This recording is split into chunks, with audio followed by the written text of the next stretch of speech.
La mort de Johnny Hallyday a secoué la famille Hallyday-Smith, ainsi que leurs proches.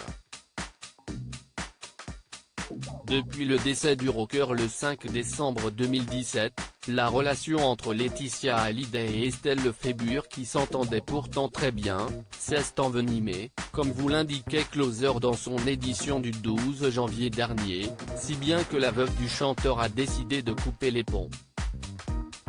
Estelle Lefébure a en effet choisi de prendre parti au sein de la guerre des clans, déclaré lors de la découverte du testament de l'idole et des jeunes. Elle s'est alors rangée du côté de son ex-compagnon, David Hallyday. En septembre dernier, Estelle Lefébure avait intrigué les internautes avec un message posté en story Instagram. Le pardon vaut mieux que la vengeance, était-il écrit. Une phrase signée Henri-Frédéric Amiel, laissant penser qu'elle s'adressait au père de ses filles.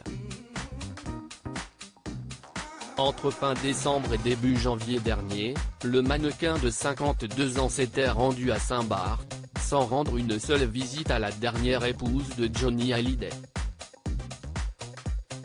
Laetitia Hallyday avait aussi été très vexée d'apprendre qu'Estelle Lefébure et son fils Giuliano avaient retrouvé ses deux filles Jade et Joy le temps d'un après-midi à la plage alors qu'elle ne se trouvait pas avec elles. Durant ce même séjour, Estelle Lefébure a évité de croiser son ex-belle-mère, comme le précisait Closer. Venue pour se recueillir auprès de la tombe de Johnny Hallyday, elle avait pris soin d'attendre patiemment dans la voiture que Laetitia Hallyday, également présente au cimetière de Lorient, parte, pour pénétrer à l'intérieur. Pourtant, avant que ces querelles familiales ne voient le jour, Estelle Lefébure et Laetitia Hallyday s'entendaient à merveille. En été 2016, toute la troupe était partie à Saint-Barth, profitant d'activités tous ensemble. Sur des photos postées sur Instagram, les deux femmes semblaient s'éclater, en randonnée ou à la mer.